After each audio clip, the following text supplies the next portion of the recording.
नमस्कार दोस्तों, चर्चा देश की के यूट्यूब चैनल में आपका स्वागत है।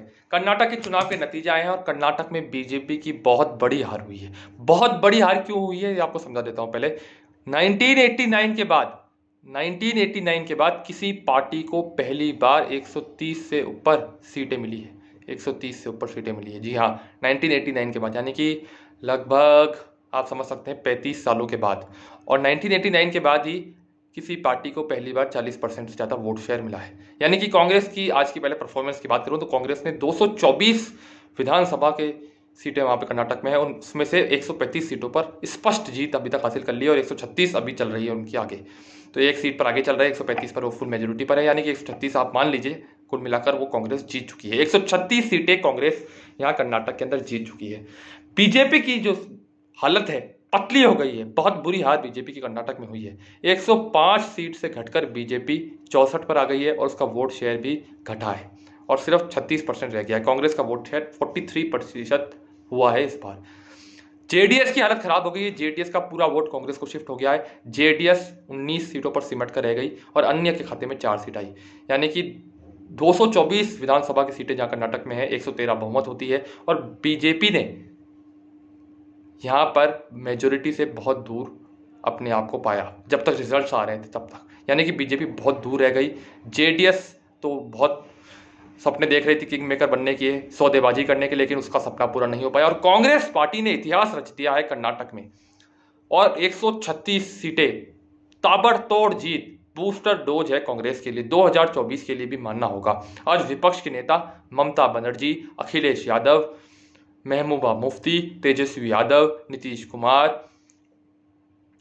शरद पवार, उद्धव ठाकरे ने कांग्रेस की जीत पर बधाई दी। स्टालिन ने भी कांग्रेस की जीत पर बधाई दी, यानी कि विपक्ष उत्साहित है और कांग्रेस की भूमिका विपक्ष में अब बढ़ेगी। विपक्ष की एकजुटता की कोशिश लगातार हो रही है। नीतीश कुमार अभी नवीन पटनायक से मिलकर आए, उड़ीसा में झारखंड के सीएम हेमंत सोरेन से मिलकर आए, तो विपक्ष के लिए बहुत अच्छी खुशखबरी है और कांग्रेस अब विपक्ष का नेतृत्व कर सकती है ऐसा लग रहा है। कर्नाटक की जीत सचमुच कांग्रेस को एक उत्साह देगी और 2024 की लड़ाई और 2023 में जो राजस्थान, मध्य प्रदेश, तेलंगाना में चुनाव होने हैं, छत्तीसगढ़ में चुनाव होने हैं दिसंबर में, उनमें भी एक कांग्रेस के लिए एज देगी और कार्यकर्ताओं में उत्साह तो बढ़ेगी।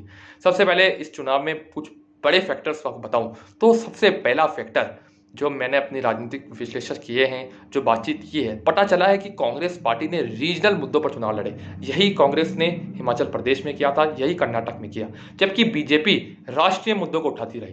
कांग्रेस ने यहाँ पर स्थानीय मुद्दों पर फोकस किया, जैसे कि महंगाई, सिलेंडर के बढ़ते दाम और भ्रष्टाचार, 40% कमीशन, पीसीएम नारा लगा यहाँ पर हर जगह, कांग्रेस ने इसको जोरों शोरों तक पहुँचाया।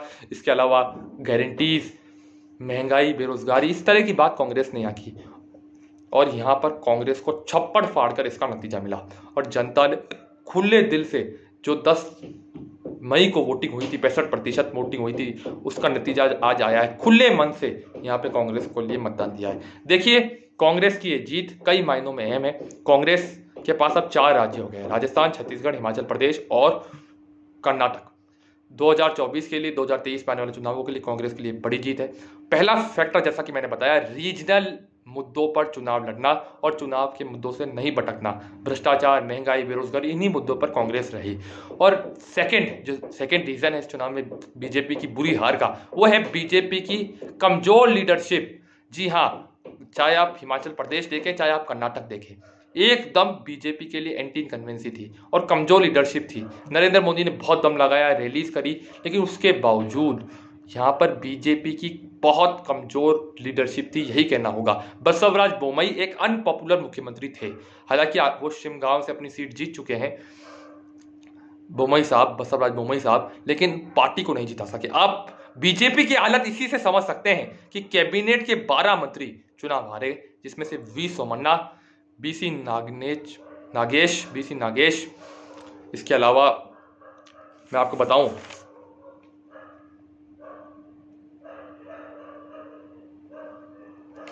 हरप्पा आचरा, ये सभी नेता, यानी कि इन सबको मिलाकर ये 3 दिग्गज मंत्री थे। 12 मंत्री ऐसे कुल बीजेपी के चुनाव हार गए, जिसमें वी सोमन्ना थे, बीसी नागेश थे, हरप्पा आचर थे, ऐसे 12 मंत्री जो मंत्री हैं राज्य सरकार के कर्नाटक में बसवराज बोम्मई सरकार में, वो चुनाव हार गए। हालांकि शिकारीपुरा से लिंगायत दिग्गज नेता येडुरप्पा के बेटे जो हैं वो हैं विजेंद्र, वो चुनाव जीतने में सफल हुए। बीजेपी के महासचिव और दिग्गज बीजेपी नेता सीटी रवि भी चुनाव हार गए हैं चिकमंगलूर से। हालांकि बेलगावी से बीजेपी की अच्छी खबर आई है, अभय पाटिल बीजेपी के दिग्गज नेता चुनाव जीतने में सफल हुए हैं। तो दूसरा फैक्टर है, पहला फैक्टर कांग्रेस रीजनल मुद्दों पर चुनाव लड़ी, सेकंड फैक्टर बीजेपी का कमजोर राज्य नेतृत्व और पीएम मोदी के प्रयास के बावजूद बीजेपी की बुरी हार। तीसरा जो बड़ा फैक्टर है वो है यहाँ पर भ्रष्टाचार। भ्रष्टाचार में अखंड बीजेपी सरकार डूबी हुई थी, इससे कोई निकाल नहीं सकता। कॉन्ट्रैक्टर्स ने हालांकि लिखकर ही कहा था कि आप बीजेपी को वोट ना दे ये चुनाव से पहले, तो ये भी एक बड़ा मुद्दा बना। भ्रष्टाचार 40% पीसीएम सरकार कमीशन खाती है, सरकार इस तरह के आरोप कांग्रेस ने लगाए और ये भ्रष्टाचार का मुद्दा आम जन तक पहुंचा है। चौथा 5 गारंटीज, जी हाँ 5 गारंटीज भी सही में काम आई है कांग्रेस के लिए। 200 यूनिट मुफ्त बिजली, मुफ्त चावल, बेरोजगारी भत्ता, इसके अलावा महिला मुखिया जो परिवार की है उसको 2500 रुपये, इस तरह की वहाँ पे गारंटीज। इसके अलावा 5वां बड़ा फैक्टर कांग्रेस का वो है जमकर मेहनत से चुनाव लड़ना। जी हाँ, डीके शिव कुमार और सिद्धरमैया दोनों मुख्यमंत्री बनना चाहते हैं और अभी भी ये बड़ा सवाल है कि डीके शिव कुमार और सिद्धरमैया में से कौन मुख्यमंत्री बनेगा, लेकिन कांग्रेस ने चुनाव से पहले इनको एकजुट करा, सभी एकजुटता से चुनाव लड़े। छठा फैक्टर बीजेपी में जबरदस्त गुटबाजी। जी हाँ, जगदीश शेट्टार बीजेपी के दिग्गज लिंगायत नेता, हालांकि चुनाव हार गए हैं, वो चुनाव हार चुके हैं जगदीश शेट्टार साहब और बीजेपी छोड़ने का उनको कोई फायदा मिला नहीं, लेकिन वो जब बीजेपी छोड़कर आए तो लिंगायतों का एक बड़ा वर्ग उनसे जुड़ गया और बीजेपी को छोड़ दिया। इसी तरह से लक्ष्मण स्वादी ने बीजेपी छोड़ी और उसका नुकसान भी बीजेपी को हुआ। यानी कि गुटबाजी और पार्टी में जो टिकट कटने से नाराजगी थी, इधर उधर नेता गए, उससे भी रेस बहुत बड़ा नुकसान यहाँ पर हुआ है बीजेपी को। और अगला फैक्टर, सबसे महत्वपूर्ण फैक्टर इस चुनाव का रहा जो कांग्रेस कह रही है वो है भारत जोड़ो यात्रा। कांग्रेस का कहना है कि भारत जोड़ो यात्रा 19 विधानसभा सीटों से गुजरी और उसमें से कांग्रेस को 15 सीटें मिली, तो राहुल गांधी का एक अहम रोल उसमें बता रहे हैं। 7वां फैक्टर खड़गे साहब के गृह राज्य था, उनके लिए अस्तित्व का सवाल था, बहुत बड़ा राज्य उनके लिए था क्योंकि वो खुद भी कालबुर्गी से कर्नाटक से आते हैं। उन्होंने यहाँ पर एक महीना बिताया, घर घर रोड शो किए, रिलीज की, 45 रैली की कम से कम, और ज़बरदस्त मेहनत करी और उसका फल भी यहाँ देखने को मिला। स्टेट लीडरशिप ने ज़बरदस्त मेहनत करी और बीजेपी के खिलाफ जो मुद्दे गए, चाहे वो भ्रष्टाचार हो, चाहे महंगाई हो, चाहे बेरोजगारी हो, चाहे एंटी इनकन्वेंसी हो, बसवराज बोम्मई की अनपॉपुलरिटी हो, ये मुद्दे बीजेपी के खिलाफ गए हैं कर्नाटक के अंदर। आप कांग्रेस की इस जीत का जो एक बहुत बड़ा आप समझ सकते हैं मैसेज 2024 के लिए क्या होगा। 2024 के लिए सबसे बड़ा मैसेज है कांग्रेस के लिए, एक वापसी है गांधी परिवार के लिए, ये कहने वाली बात होगी। जी हाँ, कांग्रेस की जीत कांग्रेस को उत्साहित करेगी और आने वाले विधानसभा चुनावों में बीजेपी के लिए टेंशन बढ़ाएगी। कांग्रेस ने नया फॉर्मूला अपनाया है, रीजनल मुद्दों पर चुनाव लड़ना, जो वहाँ के लोकल मुद्दे हैं उन पर चुनाव लड़ना, और ये वास्तव में काम कर रहा है। चाहे हिमाचल प्रदेश को देखें, चाहे आप अब कर्नाटक को देखिए, और आने वाले समय में बीजेपी की राह आसान नहीं होगी। छत्तीसगढ़ में भी भूपेश बघेल सरकार बहुत ही अच्छे से काम कर रही है और जो बताया जा रहा है कि बीजेपी का नेता उनके टक्कर में नहीं है। बीजेपी की एक दिक्कत ये भी है कि सिर्फ नरेंद्र मोदी के नाम पर चुनाव लड़ते हैं। स्टेट लीडरशिप बीजेपी के पास है नहीं। कुछ 3-4 राज्यों को छोड़ दे तो योगी आदित्यनाथ को आप ले सकते हैं इसमें से एक एक्सप्रेस, इसके अलावा देवेंद्र फडणवीस को ले सकते हैं। 2-3 नेता ऐसे हैं जो बीजेपी के स्टेट लीडर हैं। इसके अलावा कर्नाटक में आप देख लीजिए, राजस्थान में आज आप देख लीजिए बीजेपी की हालत कितनी खराब है। इसके अलावा मध्य प्रदेश में भी इतनी खास हालत नहीं है बीजेपी की। तेलंगाना में भी बीजेपी की राह आसान नहीं होगी। मिजोरम में तो बीजेपी वैसे भी जीरो है। छत्तीसगढ़ में भी बीजेपी की राह आसान नहीं है आने वाले चुनावों में। हालांकि 2024 में इसका इम्पैक्ट कितना पड़ेगा ये देखने वाली बात होगी। 28 लोकसभा सीट कर्नाटक से आती है। अब डीके शिव कुमार आज भावुक हो गए, वो वरुणा से चुनाव कनकपुरा से चुनाव आसानी से जीत गए। उन्होंने कहा कि पार्टी के सभी नेताओं की मेहनत है। उन्होंने कहा सोनिया गांधी मेरे से जेल में मिलने आई थी, सोनिया, राहुल, प्रियंका खड़गे सबकी जीत है। सिद्धरमैया साहब ने भी बहुत सहयोग किया। डीके शिव कुमार ने कहा कि पार्टी के कलेक्टिव लीडरशिप की जीत है, कार्यकर्ता की जीत है।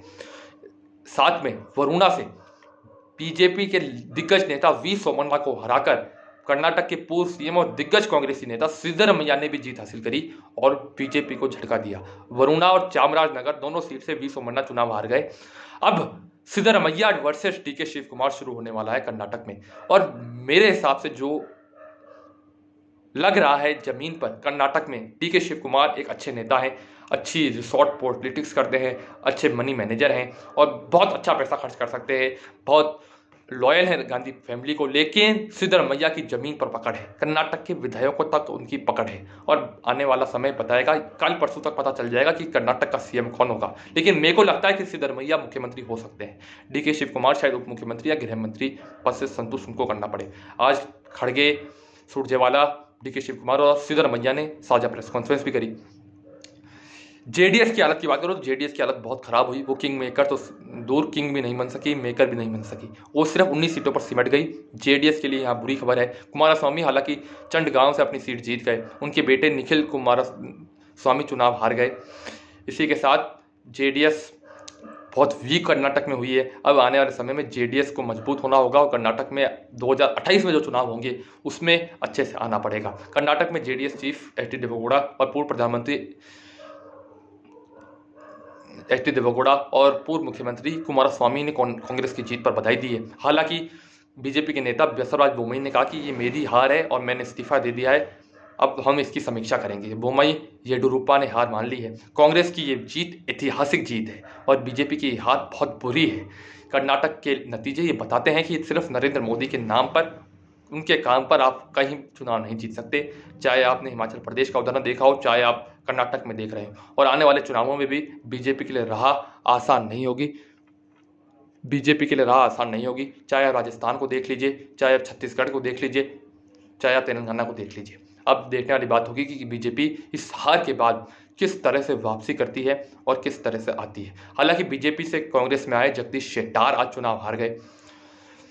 कांग्रेस के लिए भी यहाँ पर एक बड़ा सबक ये होगा कि इस चुनाव में तो कांग्रेस जीत गई, लेकिन अब क्या वो गुटबाजी को रोक सकेगी? क्या वो मैनेजमेंट कर सकेगी? डीके शिव कुमार वर्सेस सिद्धरमैया की लड़ाई कितनी रोचक होने जा रही है, देखने वाली बात होगी। डीके शिव कुमार वर्सेस सिद्धरमैया की लड़ाई बहुत रोचक मोड़ पर है। अब देखने वाली बात होगी इन दोनों में से कौन मुख्यमंत्री बनेगा। डीके शिव कुमार ने कहा है कि मैंने बहुत पसीना बहाया है और डीके शिव कुमार का ये भी कहना है कि मैंने कर्नाटक के चुनाव में बहुत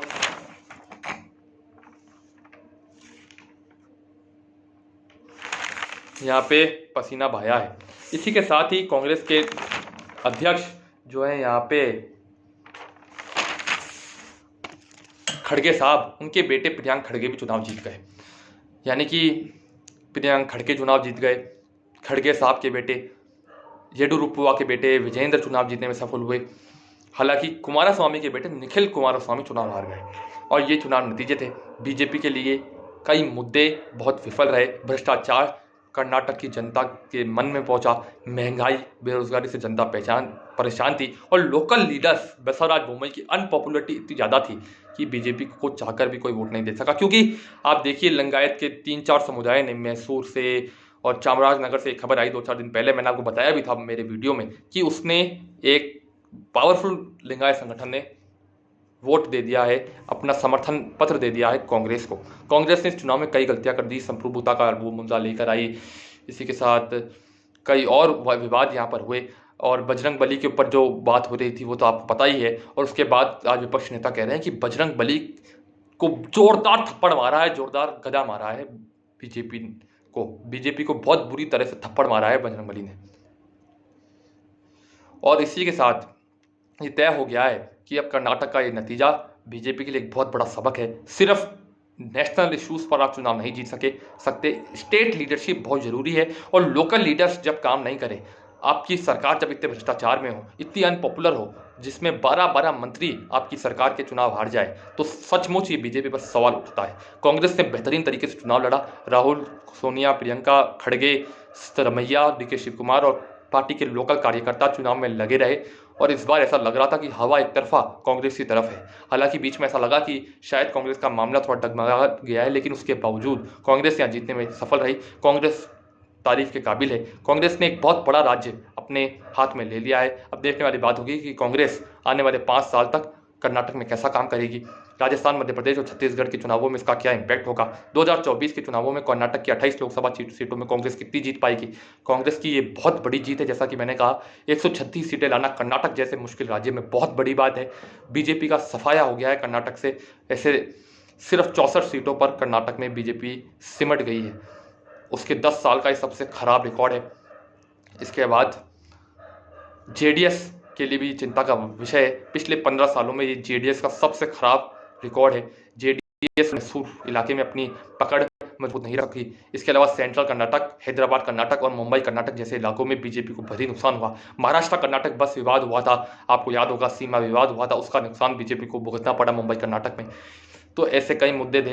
कॉफ़ी ग्रोइंग जो यहाँ के इलाके हैं, चिकमंगलूर वगैरह, यहाँ पर भी बीजेपी की बुरी तरह से शिकस्त हुई। बीजेपी कुल मिला के ये चुनाव बहुत बुरी तरह से हारी है। शिंगाम से हालांकि बसवराज बोम्मई, विजेंद्र चुनाव जरूर जीत गए हैं, येडियुरप्पा साहब के बेटे, लेकिन सीटी रवि, वी सोमन्ना जैसे नेताओं का चुनाव हारना अपने आप में बहुत बड़ी बात है।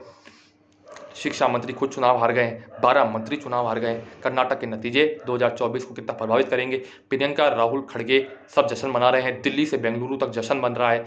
राहुल गांधी की भारत जोड़ो यात्रा की बात हो रही है, खड़गे साहब की मेहनत की बात हो रही है, प्रियंका गांधी की दम की बात हो रही है, सिद्धरमैया, डीके शिव कुमार की पॉपुलरिटी की बात हो रही है।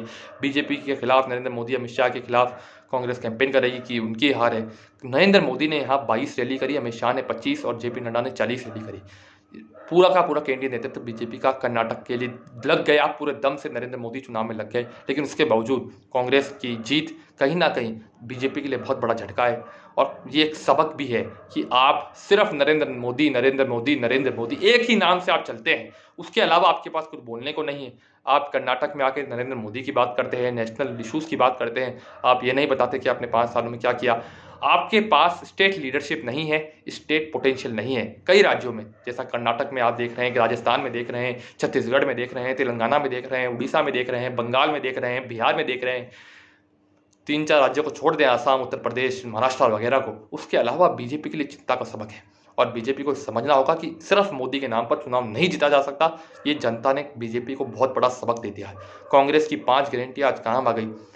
अब कांग्रेस को अपने वादे पूरे करने होंगे। आज कांग्रेस को हम सब की तरफ से बहुत मुबारकबाद। कांग्रेस ने ये चुनाव बहुत आसानी से जीता है और बहुत मेहनत से जीता है, ये बोलने वाली बात होगी। बीजेपी के लिए आने वाला समय चुनौतीपूर्ण होगा। हालांकि कांग्रेस उत्साह में है। राजस्थान, छत्तीसगढ़, मध्य प्रदेश चुनाव पे इसका क्या इम्पैक्ट पड़ता है और 2024 में विपक्ष की लीडर कांग्रेस बन सकती है।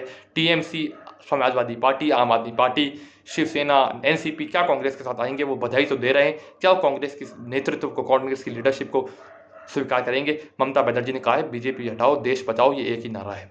अब देखने वाली बात होगी कर्नाटक में क्या होता है। डीके शिव कुमार, सिद्धरमैया आज बेंगलुरु में खड़गे साहब के साथ प्रेस कॉन्फ्रेंस कर रहे हैं। कल विधायक दल की बैठक होगी और मैंने जैसा कि आपको बताया कि डीके शिव कुमार और सिद्धरमैया में मुख्यमंत्री चुनना कांग्रेस के लिए आसान नहीं होगा, लेकिन बताया जा रहा है कि सिद्धरमैया फिर से मुख्यमंत्री बनेंगे। अब देखने वाली बात होगी कि शिव कुमार पर पार्टी हाईकमान भरोसा जताती है, क्योंकि वो पार्टी के लॉयल नेता है और गांधी परिवार के बहुत ही करीबी है। अब कर्नाटक का ये विषय यहीं समाप्त हुआ। कर्नाटक में बीजेपी की बहुत बुरी हार हुई है, समीक्षा की जरूरत है। नरेंद्र मोदी, अमित शाह, जेपी नड्डा ने कांग्रेस को जीत की बधाई दी है और बड़े बड़े विपक्षी नेताओं ने भी कांग्रेस को बधाई दी है।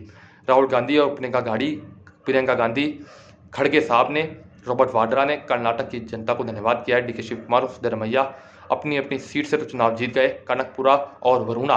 अब देखने वाली बात होगी कि दोनों में से कौन मुख्यमंत्री बनता है। डीके शिव कुमार ने अपना खून पसीना इस चुनाव में लगाया है, इसमें कोई शक नहीं है।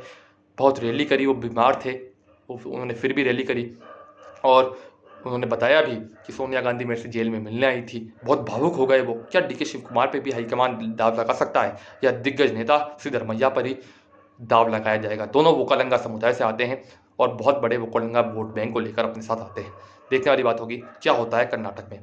कर्नाटक में लिंगायत वोट बीजेपी के साथ नहीं जा सका, जिसने उसको उम्मीद थी, ना कि वोकालंगा उसके साथ जा सका। कांग्रेस की जीत एक तरीके से बीजेपी के लिए आत्मचिंतन का विषय है। बीजेपी ये चुनाव बहुत बुरी तरह हारी है और कांग्रेस की ये बहुत बड़ी विक्ट्री है। क्या 2024 से पहले की कांग्रेस को संजीवनी मिल गई है? देखने वाली बात होगी 2024 में इसका क्या असर पड़ेगा। क्या कांग्रेस उत्साह के साथ उतरेगी और नरेंद्र मोदी को हरा पाएगी? क्या राजस्थान, छत्तीसगढ़ और मध्य प्रदेश में बीजेपी को हरा पाएगी, ये भी कांग्रेस के सामने चैलेंज है। लेकिन कांग्रेस के कार्यकर्ता खुशी बना रहे हैं, मिठाई खिला रहे हैं और खिलानी भी चाहिए, क्योंकि दिन आज कांग्रेस का है। कांग्रेस के सामने कर्नाटक जीतना बहुत बड़ी चुनौती थी और कांग्रेस ने कर दिखाया है। हिमाचल प्रदेश के बाद कर्नाटक को जीतना, अब कांग्रेस की 4 राज्यों में अपने दम पर सरकार है। और इसके अलावा कांग्रेस की अपने दम के अलावा जो गठबंधन की सरकार है वो भी 4 राज्यों में है, जिनमें से अब 8 राज्य ऐसे हो गए हैं जिसमें कांग्रेस और कांग्रेस की गठबंधन की सरकार है। अब कर्नाटक के नतीजे कांग्रेस को बहुत खुशी दे रहे हैं और कर्नाटक में हर कोई राहुल गांधी, प्रियंका गांधी खड़गे, डीके शिव कुमार, सुधीर रमैया की और कार्यकर्ताओं की जो मेहनत है बूथ लेवल पर, वो भी यहाँ पे काम कांग्रेस की लाई है। बहुत बड़ी जीत कांग्रेस के लिए, बहुत बहुत शुभकामनाएं उनको।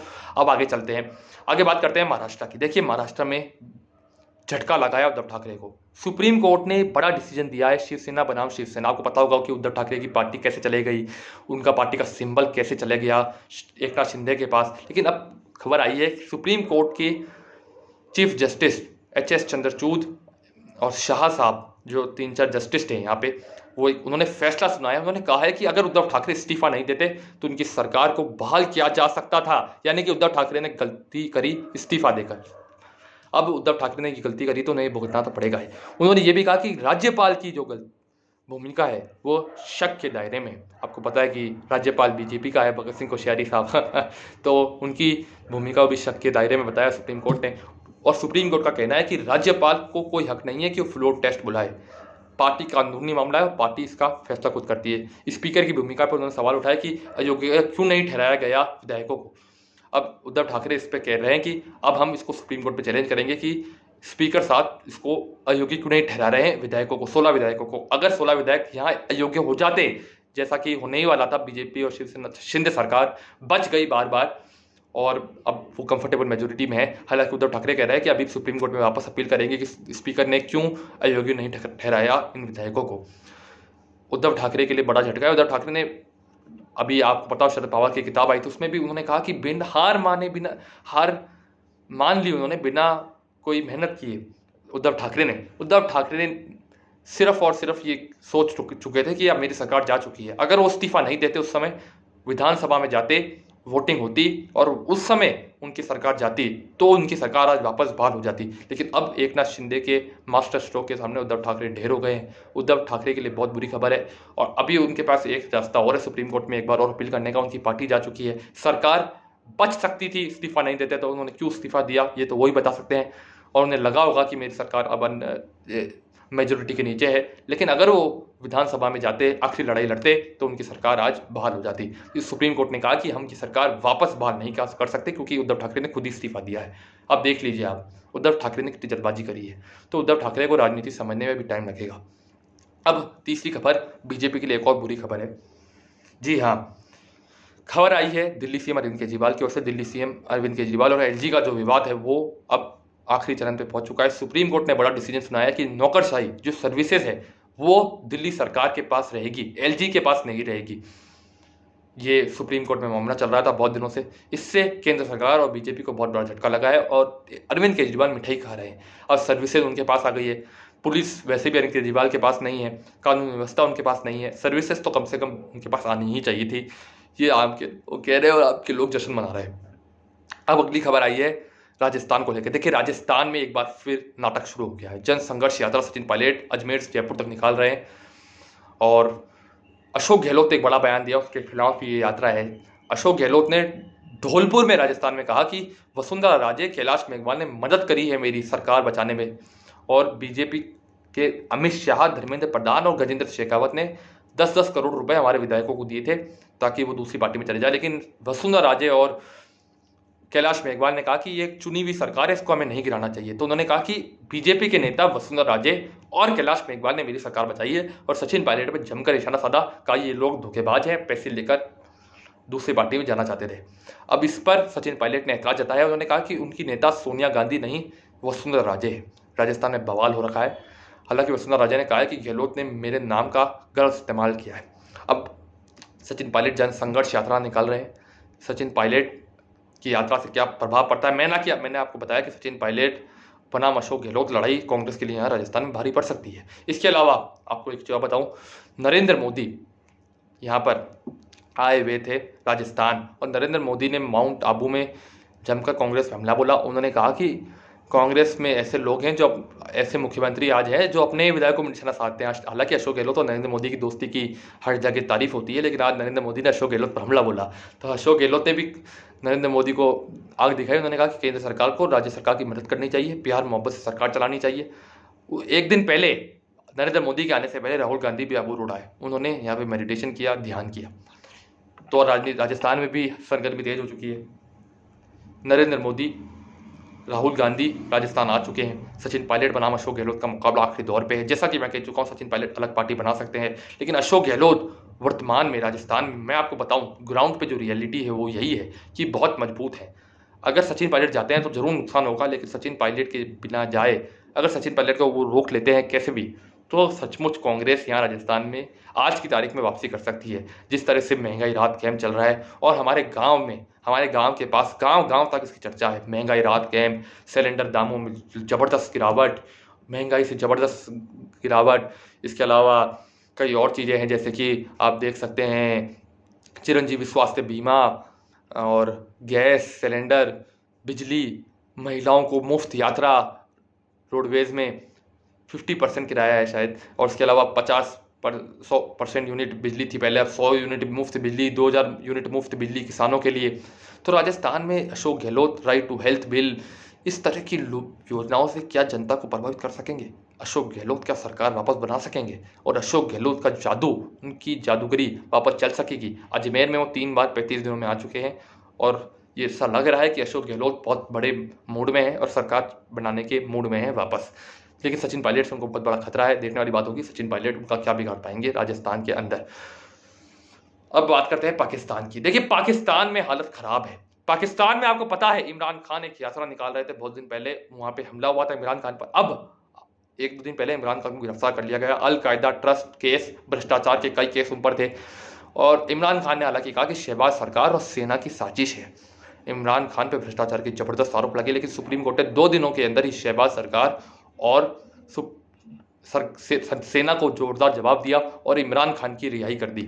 8 दिनों के लिए अब वो रिहा हो चुके हैं, और उन्हें केस से मुक्ति तो नहीं मिली है, लेकिन अब वो जेल से तो वापस बाहर आ चुके हैं। उन्हें जेल में डाल दिया गया था। धक्के मार के तस्वीरें जो आई थी, एक पूर्व प्रधानमंत्री को धक्के मार के जेल में डालना, ये पाकिस्तान की असलियत दिखाता है। इमरान खान कितने भ्रष्टाचारी है ये तो मेरे को नहीं, भ्रष्टाचारी हैं इतना तो मुझे नहीं पता, लेकिन ये जरूर है कि शरीफ परिवार, नवाज शरीफ परिवार और शहबाज शरीफ परिवार कोई बहुत बड़े दूध के धुले नहीं है। इन्होंने जितना भ्रष्टाचार किया है उतना तो शायद पाकिस्तान के इतिहास में इमरान खान ने नहीं किया हो। इमरान खान बहुत पॉपुलर पाकिस्तान में हो रहे हैं, और सेना इमरान खान को हत्या की साजिश रच रही है, ऐसा उनके समर्थकों का कहना है। पीटीआई पर बैन लगाने की तैयारी कर रही है, जो उनकी पार्टी है पाकिस्तान तहरीक इस्लाम पीटीआई, उस पर भी बैन लगाने की तैयारी चल रही है। अब पाकिस्तान में आर पार का माहौल है, शहबाज बनाम इमरान का माहौल है। सुप्रीम कोर्ट ने कहा कि आपको देखकर अच्छा लगा, सुप्रीम कोर्ट के एक जस्टिस ने, तो उस समय शहबाज शरीफ ने भी कह दिया कि सुप्रीम कोर्ट और इमरान खान मिले हुए हैं, वो सरकार के खिलाफ है सुप्रीम कोर्ट, और देश के विरोधी इमरान खान की साथ दे रहे हैं। लेकिन इमरान खान का समर्थन बहुत तेज़ी से पाकिस्तान में बढ़ रहा है। चाहे शहबाज शरीफ उनको देश विरोधी कहें, चाहे भ्रष्टाचारी कहें, लेकिन शहबाज शरीफ बहुत अनपॉपुलर लीडर हैं। कर्नाटक में सिर्फ, माफ़ कीजिएगा, पाकिस्तान में सिर्फ, आज कर्नाटक याद आ रहा है, माफ़ कीजिएगा, पाकिस्तान में सिर्फ शहबाज शरीफ नाम के प्रधानमंत्री हैं। अगर वो बाहर निकल जाए तो उनकी हत्या कर दी जाए। इमरजेंसी का दौर लगाने की नौबत शहबाज शरीफ के राज में आ गई है। देश की हालत कितनी बुरी है, बिलावल भुट्टो जहाँ जाते हैं उनकी बेइज्जती होती है। अभी वो भारत आए तो उनकी पूरी तरह बेइज्जती करी। एस जयशंकर ने उन्हें दूर से नमस्ते किया। रूस और चीन के विदेश मंत्रियों से तो वो बहुत अच्छे से मिले, लेकिन पाकिस्तान के विदेश मंत्री को उन्होंने बता दिया कि जैसा करोगे वैसा भरोगे।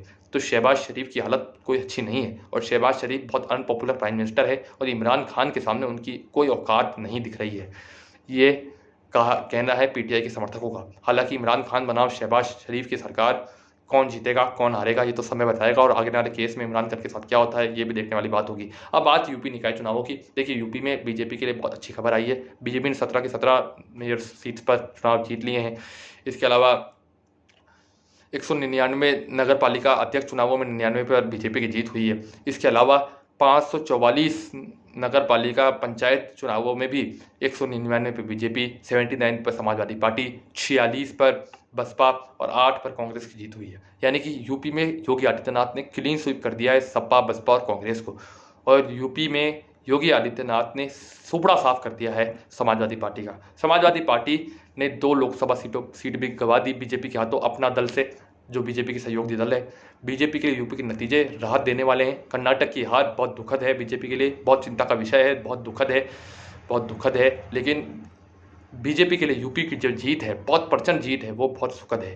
कर्नाटक की हार बीजेपी के लिए बहुत दुखद है और बीजेपी को कर्नाटक की हार के बाद ये समझना होगा कि नरेंद्र मोदी के नाम पर ही चुनाव नहीं लड़ा जाता। स्थानीय मुद्दे भी कोई चीज़ होते हैं और जनता सिर्फ और सिर्फ एक तरफा राजनीति पसंद नहीं करती।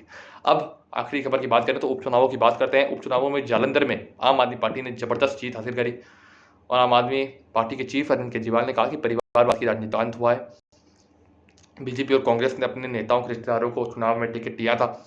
इसके अलावा भी यूपी की दो लोकसभा सीट है उसमें अपना दल ने जीत हासिल करी है। तो ये थे आज का ये वीडियो। कर्नाटक से हमने आपको बात बताई, राजस्थान से आपको बात बताई, उत्तर प्रदेश के जो नतीजे हैं उसके बारे में बताया, पाकिस्तान इस्लामाबाद में क्या हालत है उसके बारे में बताया, इमरान खान की कभी भी हत्या हो सकती है ये भी हमने आपको बताया। कर्नाटक में बीजेपी की हार बड़ी दुखद है, ये बीजेपी के नेताओं में अंदर खड़ने चल रहा है। कांग्रेस बहुत सुखद हालत में है, कांग्रेस में जश्न है और आतिशबाजी बेंगलुरु से दिल्ली तक, चिकमंगलुरु से मैसूर तक हो रही है और होनी भी चाहिए क्योंकि कांग्रेस ने मेहनत करी है।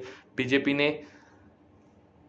एक बार फिर से गलती ये करी कि सिर्फ मोदी के नाम पर वो रह गए और स्थानीय मुद्दे को पूरी तरह से बेदखल कर दिया। बीजेपी के लिए चुनाव सबक का रहा और बीजेपी को ये बात समझनी होगी कि आने वाले समय में अगर उसे वापसी करनी है तो जनता की भावनाओं को, जनता की नब्ज को पकड़ना पड़ेगा। कांग्रेस को बहुत बहुत बधाई, कांग्रेस ने अच्छे से चुनाव लड़ा और बीजेपी के खिलाफ एक शानदार माहौल बनाया। कांग्रेस और बीजेपी में मुकाबला बीजेपी हार चुकी है, कांग्रेस जीत चुकी है। कर्नाटक के नतीजे हमने आपको बताए। महाराष्ट्र के अंदर उद्धव ठाकरे की सरकार बहाल हो जाती है अगर वो इस्तीफा नहीं देते। उन्होंने किस तरह की मूर्खता करी ये आप देख ही रहे हैं। इसके अलावा हमने आपको बताया कि नीतीश कुमार किस तरह से नवीन पटनायक, हेमंत सोरेन से मिल रहे हैं, 2024 की तैयारी कर रहे हैं विपक्ष को एकजुट करने की। क्या विपक्ष एकजुट हो पाएगा ये तो आने वाला समय बताएगा। और इसके अलावा हमने राजस्थान के बारे में बताया आपको कि कैसे सचिन पायलट, अशोक गहलोत का मुद्दा चल रहा है। पीएम मोदी ने किस तरह से आबू रोड में 5,000 करोड़ रुपए की योजनाओं का शिलान्यास किया। और अब आपको आखिरी में बता देते हैं कि कौन सीएम हो सकता है, सिद्धरमैया वर्सेस डीके शिव कुमार में। देखिए, मेरे को ऐसा लगता है कि यहाँ पर सिद्धरमैया मुख्यमंत्री हो सकते हैं। वरुणा से चुनाव जीत के आए हैं। हालांकि कनकपुरा से जीत के आने वाले कांग्रेस के प्रदेश अध्यक्ष डीके शिव कुमार ने यहाँ बहुत मेहनत करी है, उनकी तारीफ की जाए उतनी कम है, पसीने उन्होंने भाए हैं। लेकिन देखने वाली बात होगी हाईकमान किसको चाहता है और विधायक दल की बैठक में विधायकों का समर्थन किसको हासिल होता है। कल विधायक दल की बैठक होनी है, कल बेंगलुरु में जो भी होगा वो अपडेट के साथ हम आएंगे। दिल्ली के बारे में हमने आपको बताया आज केजरीवाल सरकार जीत गई और बीजेपी के लिए, एलजी के लिए, केंद्र सरकार के लिए झटका है। तो ये थी आज की वीडियो। आपको कैसी लगी आप अपनी राय जरूर दीजिए। कर्नाटक में बीजेपी का जो बुरा हश्र हुआ है उसके बारे में आपकी क्या राय है। कर्नाटक में बीजेपी की ये बुरी हार क्या 2024 में एक संकेत है? क्या बीजेपी के लिए अभी भी समय है कि वो आने वाले जो चुनाव है उसमें स्थानीय मुद्दों पर फोकस करे, या फिर कांग्रेस के लिए चुनाव क्या गेम चेंजर साबित होगा आने वाले समय में? ये आप अपनी राय दीजिए कमेंट सेक्शन में। इसके अलावा पाकिस्तान इस्लामाबाद में जो हो रहा है उसके बारे में अपनी राय दीजिए। इमरान खान का नाटक जो चल रहा है उसके बारे में राय दीजिए। महाराष्ट्र के केस पे आपकी क्या राय है? दिल्ली में जो सुप्रीम कोर्ट का डिसीजन आया, सुप्रीम कोर्ट का जो डिसीजन आया एलजी वीएस केजरीवाल नौकरशाही के मामले में, उस पर आपका क्या राय है? राजस्थान की राजनीति में क्या कांग्रेस पार्टी मजबूत हो रही है? जैसा कि मैंने आपको बताया कि ग्राउंड पे अशोक गहलोत ने अच्छी मेहनत करी है, लेकिन देखने वाली बात होगी कि वो सचिन पायलट को संभाल के रख पाएंगे या नहीं। तो ये थी आज की वीडियो आपको कैसी लगी? और आज आप हमें ये भी बताएं कि यूपी और उपचुनावों के नतीजे कितने महत्वपूर्ण साबित होंगे। हालांकि कर्नाटक की ये कांग्रेस की जीत सबसे महत्वपूर्ण आज के दिन में थी और ये हम आपको बताई दी। तो ये थी आज की वीडियो। आप अपना खूब ध्यान रखिए। कल हम आपको बताएंगे कि कौन मुख्यमंत्री बनेगा। कर्नाटक में विधायक दल की कल बैठक होगी और मेरे साथ से सिद्धरमैया का नाम सबसे आगे है। हालांकि डीके शिव कुमार कोई पीछे नहीं है। वरुणा से वो चुनाव मैदान में जो दिग्गज नेता हैं सिद्धरमैया उनको चुनौती दे रहे हैं। वो कनकपुरा से चुनाव लड़ रहे थे डीके शिव कुमार साहब। अब देखने वाली बात होगी कौन जीतेगा। अब ये वीडियो था, आप अपनी राय कमेंट सेक्शन में दे सकते हैं। परिवार के जो लोग हैं डीके शिव कुमार और सिद्धरमैया के, वरुणा से जीत के जो आए हैं सिद्धरमैया, उनके भाई बेटे उन्होंने भी मांग की है कि वो सीएम बने और शिव कुमार के भाई ने भी अपील की है कि डीके शिव कुमार कि जो कनकपुरा से बहुत भारी अंतर से जीत के आए हैं डी के शिव कुमार, उन्हें ही मुख्यमंत्री बनना चाहिए। बीजेपी के लिए बहुत बुरा दिन है और येडियुरप्पा ने इस्तीफा दे दिया है, माफ़ कीजिएगा, बसवराज बोम्मई ने इस्तीफा दे दिया है। येडियुरप्पा ने बहुत नाराजगी जताई चुनाव के बाद, उन्होंने कहा कि समीक्षा करेंगे। येडियुरप्पा का हटाना भी क्या बीजेपी के लिए भारी पड़ा। भ्रष्टाचार का मुद्दा कैसा रहा, बीजेपी के वादे काम नहीं आए, यूसीसी काम नहीं आया, सोवेनिटी का जो मुद्दा बीजेपी ने उठाया वो काम नहीं आया। बीजेपी के लिए ये चुनाव बिल्कुल अच्छा नहीं रहा। नरेंद्र मोदी ने बहुत दम लगाया लेकिन उसके बावजूद बीजेपी हारी। समीक्षा करनी होगी और कांग्रेस के लिए ये दिन बहुत अच्छा है। कांग्रेस को हमारी तरफ से बहुत बहुत शुभकामनाएं। जय हिंद, जय भारत।